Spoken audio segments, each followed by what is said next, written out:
नमो बुद्धाय मित्रांनो, आपल्या सर्वांचे आपल्या मनपसंत चॅनल मनशांतीवर स्वागत आहे. आपण मिलिंद प्रश्न या ग्रंथाचे वाचन करीत आहोत. चला तर सुरू करूया आजच्या वाचनाला. उपभाग 76 स्वप्नासंबंधी. भंते नागसेन, सर्व स्त्री पुरुषांना चांगली किंवा वाईट स्वप्ने पडत असतात. काही प्रत्यक्ष पाहिलेल्या घटनांसंबंधी तर काही न पाहिलेल्या घटनांसंबंधी. प्रत्यक्ष केलेल्या गोष्टीसंबंधी तर काही न केलेल्या गोष्टीसंबंधी. काही शांतीदायक तर काही घाबरून सोडणारी भयानक. काही दूरची तर काही अगदी जवळची. आणि अशीच अनेक प्रकारची हजारो स्वप्ने पडत असतात. तेव्हा ही स्वप्ने म्हणजे कोणती वस्तू आहे आणि ही स्वप्ने पाहणारा कोण आहे?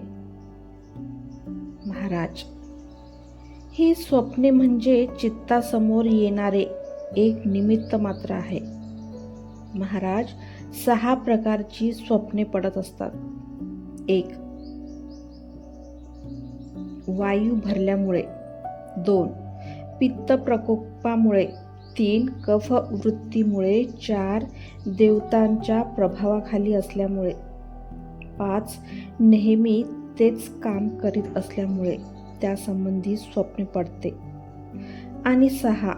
भविष्यात घडणाऱ्या घटनांसंबंधी कधीकधी स्वप्न पडते. महाराज,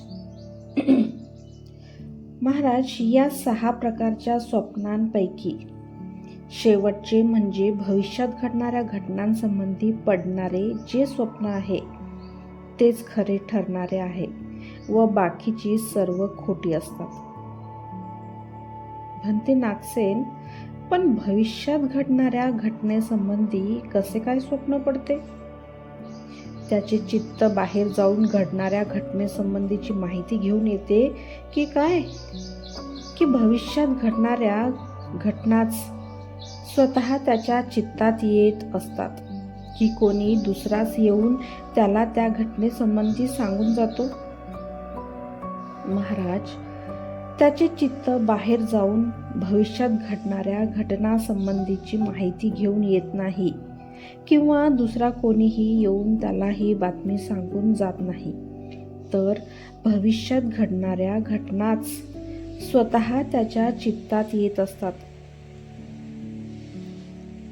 महाराज, आरसा कधी कधी बाहेरच्या प्रतिबिंबाचा शोध करून आणत नाही आणि दुसराही कोणी ते प्रतिबिंब आरशात आणून सोडत नाही, परंतु बाहेरील वस्तूची छाया स्वतःच जाऊन त्या आरशात आपले प्रतिबिंब तयार करीत असते.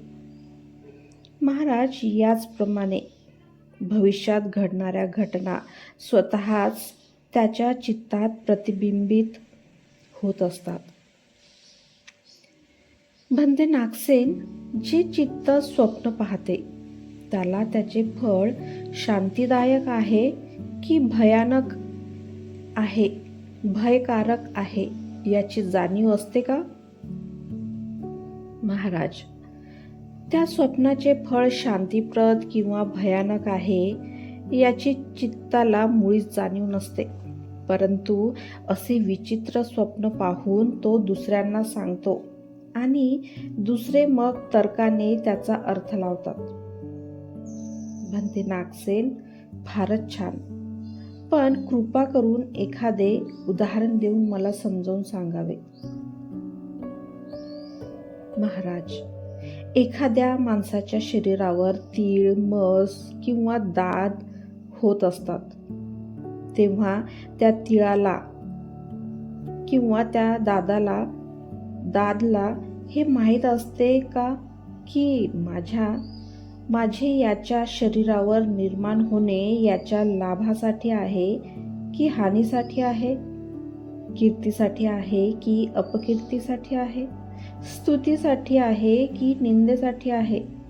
सुखासाठी आहे की दुःखासाठी आहे? याची जाणीव त्यास असते का? नाही म्हणते.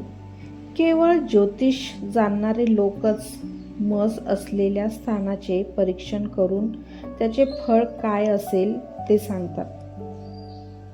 महाराज, याचप्रमाणे पडलेल्या स्वप्नाचे फळ शांतीदायक होणार की भयप्रद होणार हे त्यास माहीत नसते. तर तसे विचित्र स्वप्न पाहिल्यानंतर तो दुसऱ्यास सांगतो आणि मग तर्काने त्याचा अर्थ लावित असतात. भंते नागसेन, स्वप्न पाहणारा माणूस तो झोपेत असताना स्वप्न पाहतो की जागरूक अवस्थेमध्ये? महाराज, जो कोणी स्वप्न पाहतो तो झोपेत असतानाही स्वप्न पाहत नाही व जागृत असतानाही पाहत नाही, परंतु झोप हलकी झाल्यावर जी मधली एक अवस्था असते त्याच अवस्थेत स्वप्न पडत असतात. महाराज, गाढ निद्रेत चित्त विस्मृत होत असते. असे विस्मृत चित्त कार्यरत नसते. अशा अवस्थेत त्याला सुख दुःखाची जाणीव नसते. अशा चित्ताच्या सुप्तावस्थेत कधी स्वप्न पडत नाही, तर चित्त कार्यक्षम असतानाच स्वप्ने पडत असतात. महाराज, काळ्या कुट्ट अंधारात अगदी स्वच्छ असून देखील प्रतिबिंब त्यात पडत नाही. महाराज, तसेच गाढ निद्रेत जेव्हा चित्त विस्मृत होऊन जाते तेव्हा शरीर कायम असून देखील चित्त काहीच काम करीत नाही आणि चित्त काम करीत नाही म्हणून स्वप्नेही पडत नाहीत. जसा आरसा आहे तसेच शरीर समजावे, जसा अंधार आहे तसेच गाढ निद्रेत समजावे आणि जसा प्रकाश तसेच चित्तास समजावे. महाराज, गडद धुके पडले असता सूर्य तेज निष्क्रिय ठरते. सूर्याची किरणे अस्तित्वात असून सुद्धा ते झाकून गेल्यामुळे प्रकाश पडत नाही. महाराज, याचप्रमाणे गाढ झोपेत चित्त विस्मृत होऊन जात असते, त्यामुळे ते निष्क्रिय होते आणि अशा निष्क्रिय अवस्थेत स्वप्न सुद्धा पडत नाही.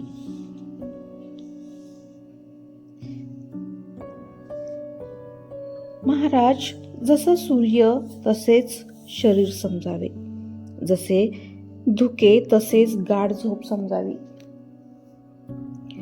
आणि अशी सूर्यकिरणे असतात अशीच चित्ताची अवस्था समजावी. महाराज, दोन अवस्थेत शरीर कार्यशील असून देखील चित्त काम करणे सोडून देत असते. एक, गाढ निद्रेत चित्त विस्मृत म्हणजे भवंगगत झाल्यामुळे शरीर कार्यशील असून देखील चित्त निष्क्रिय होत असते. आणि दोन, निरोध अवस्थेत शरीर असून देखील चित्त निष्क्रिय होत असते. महाराज, जागरूक अवस्थेमध्ये चित्त चंचल, उघड, प्रगट आणि स्वच्छंद असते. या अवस्थेत कोणतेही निमित्त त्याच्या समोर येऊ शकत नाही.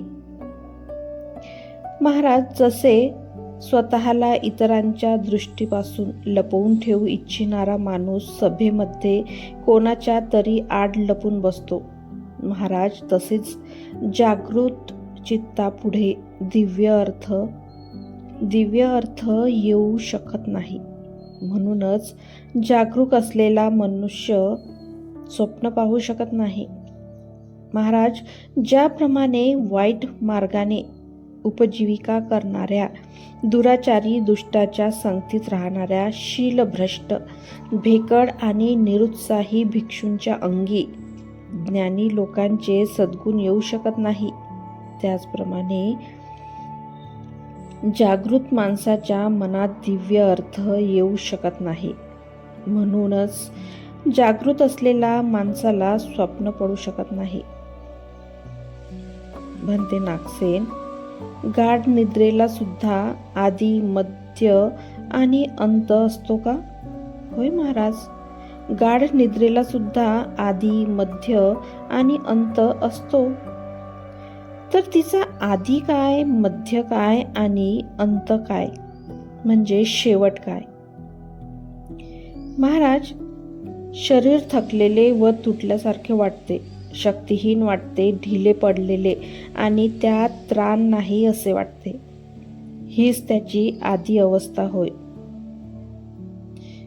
माकडाच्या निद्रेसमान अर्ध झोपेत व अर्ध जागृत अवस्था तिची मध्यावस्था समजावी.